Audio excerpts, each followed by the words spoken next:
Shalom, shalom, peuple de Dieu.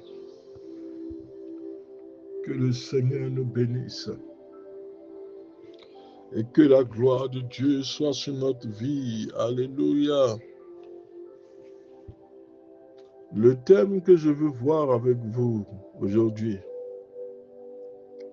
au-delà de l'épreuve. Au-delà de l'épreuve. Ce qui veut dire que l'épreuve viendra. Il y aura des épreuves dans la vie d'un enfant de Dieu. Un enfant de Dieu qui ne subit pas d'épreuves doit revoir même sa conversion. Les épreuves et les difficultés viendront. Mais le thème de ce jour nous parle, nous dit au-delà de l'épreuve. L'épreuve passera. L'épreuve n'est pas la finalité. Mais elle est là pour un instant. Afin de te préparer, de t'aiguiser, de te former. Lorsqu'on parle, lorsqu'on dit au-delà de l'épreuve, il y aura une fin à l'épreuve. Après l'épreuve, il y aura une autre vie, il y aura une autre onction, une nouvelle onction. Il y aura une nouvelle puissance, une nouvelle autorité. Nous ne devons pas prendre l'épreuve pour blâmer l'Éternel. Il sait pourquoi tu te trouves dans cette épreuve. Mais tu en sortiras, tu ne resteras pas éternellement dans cette épreuve. Parce qu'il y aura une vie après l'épreuve. Il y aura quelque chose de nouveau, quelque chose de terrible. C'est pourquoi nous disons au-delà de l'épreuve.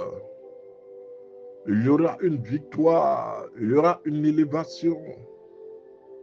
Donc ne prends pas l'épreuve comme un rejet de la part de Dieu. L'épreuve vient pour corriger certaines parties au-delà de l'épreuve. Deutéronome 8, le verset 2. Souviens-toi de tout le chemin que l'Éternel, ton Dieu, t'a fait dans le désert, afin de t'humilier, afin de te prouver, pour savoir quelles étaient les dispositions de ton cœur. Je reprends la lecture. Deutéronome 8, le verset 2. Souviens-toi de tout le chemin que l'Éternel, ton Dieu, t'a fait dans le désert, afin de t'humilier, de t'éprouver, pour voir quelles étaient les dispositions de ton cœur. C'est pourquoi l'Éternel te fait passer par le désert. Il te fait marcher dans l'épreuve. Il veut savoir quelles sont les dispositions de ton cœur. Que cherches-tu réellement dans sa présence? Le peuple est sorti d'Égypte. Dieu a fait des miracles devant le peuple. Ils ont croisé la mer Rouge. Ils ont connu la soif et la faim. Ils sont même arrivés devant Mara, les eaux amères. Ils ont poussé Moïse même à ne pas rentrer dans la totalité de la bénédiction. Dieu ne peut pas laisser un peuple comme ça rentrer dans la totalité de la bénédiction. Non. Rentrer dans la terre promise. Non. L'Éternel veut savoir quelles sont tes intentions. Quelle est la disposition de ton cœur. Pourquoi tu es dans sa présence. Lorsque les épreuves viennent, c'est par là que l'Éternel t'a mise. L'Éternel veut savoir qui veut marcher réellement avec lui. Ce ne sont pas les gens qui sont dans l'église qui font semblant. Non. Dieu regarde la disposition du cœur. Vous voulez être béni, mais vous n'avez pas la disposition du cœur que Dieu cherche. Vous voulez recevoir l'élévation, la grâce, mais quand une épreuve vient, vous abandonnez la main de Dieu et vous allez faire ce que vous voulez. Et quand les choses ne marchent pas, vous revenez encore dans la maison de Dieu afin de contaminer les autres. Quelle est la disposition de ton cœur? Dieu humilie, Dieu brise, Dieu anéantit l'ego, il détruit ton moi. Il te fait passer par les épreuves afin de voir quelle est la disposition de ton cœur. Es-tu venu à l'église pour chauffer, réchauffer les bancs ou es-tu venu le chercher réellement, lui, le Messie? Job, dans son épreuve, aspirait à être justifié aux yeux de ses amis. Accepter de ne pas être compris, de ne pas être soutenu dans les moments de détresse est une leçon très très difficile. C'est une leçon de plus difficile à retenir.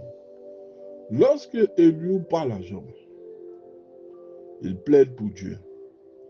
Parce que selon Eliou, l'épreuve dans laquelle se trouve Job vient d'une erreur que Job n'a pas confessée, d'un péché qu'il n'a pas confessé. C'est pourquoi Dieu l'a positionné dans une telle souffrance.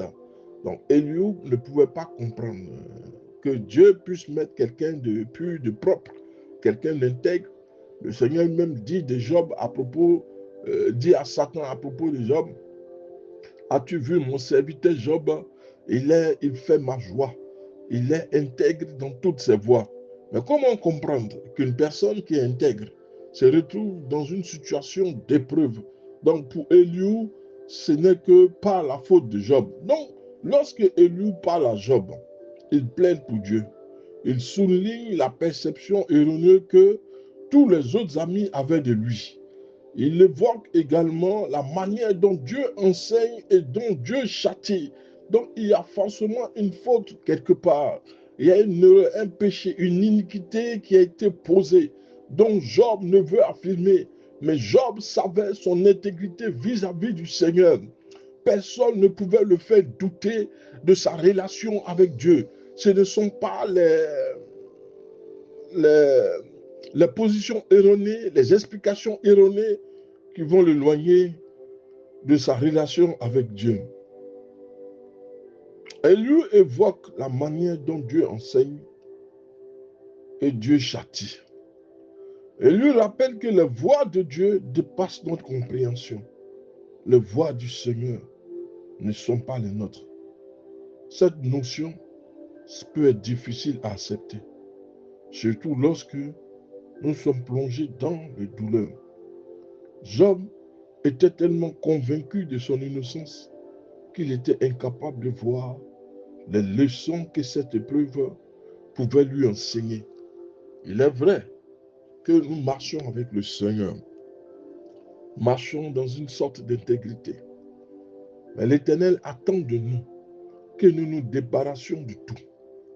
Dieu ne peut pas nous utiliser tant que nous ne sommes pas éloignés, nous ne nous sommes pas débarrassés des choses qui ne sont pas à sa gloire. Nous venons dans sa maison, nous sommes présents dans sa maison, mais nous avons encore des comportements, des attitudes qui ne reflètent pas le chrétien dans toute sa rigueur, dans son intégrité.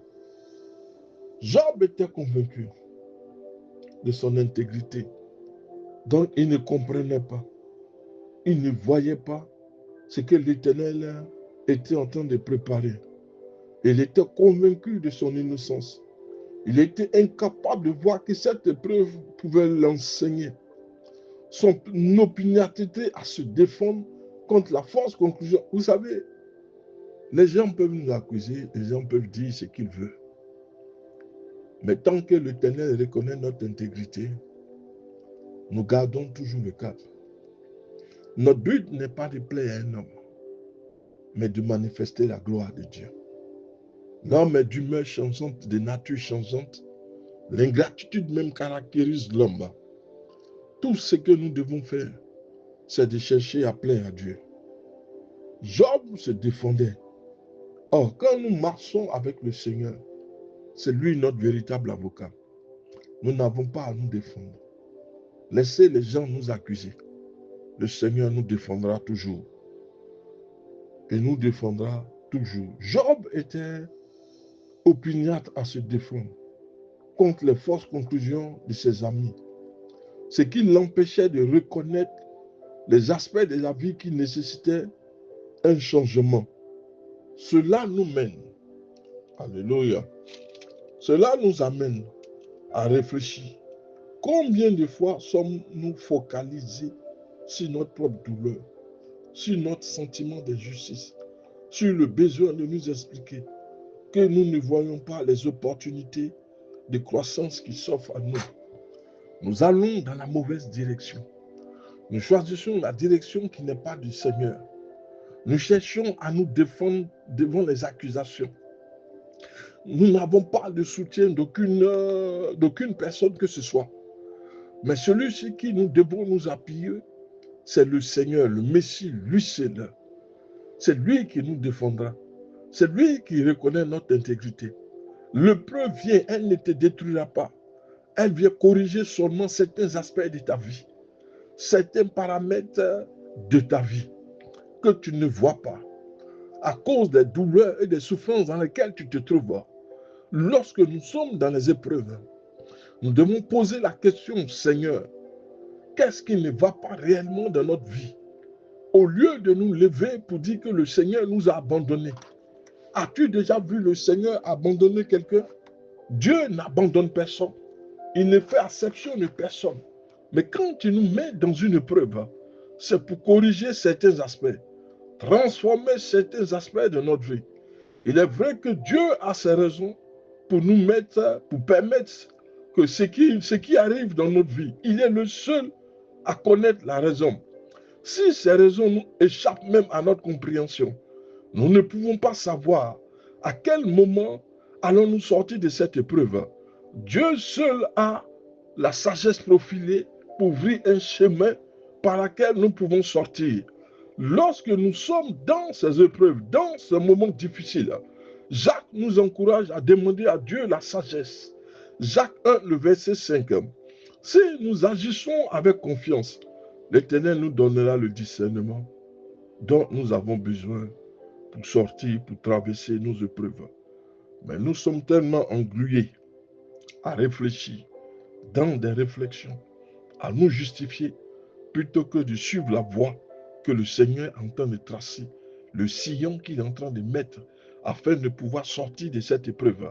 C'est pourquoi nous disons, au-delà de l'épreuve, parce que tu ne resteras pas dans cette épreuve éternellement. Dieu tracera un sillon par lequel tu sortiras. Chacune d'elles est une occasion de croissance. Chaque épreuve est une occasion de croissance. Même le Messie est passé par là. C'est lui qui, dans les jours de sa chair, ayant présenté avec l'âme des prières, des supplications, a appris bien qu'il ne fut. L'obéissance par les choses qu'il a souffertes. Hébreux 5, verset 8. Dieu ne nous demande pas simplement de subir. Il nous appelle à croître. Il nous appelle à nous épanouir à travers nos épreuves. Que Dieu te bénisse. Le pasteur Samuel.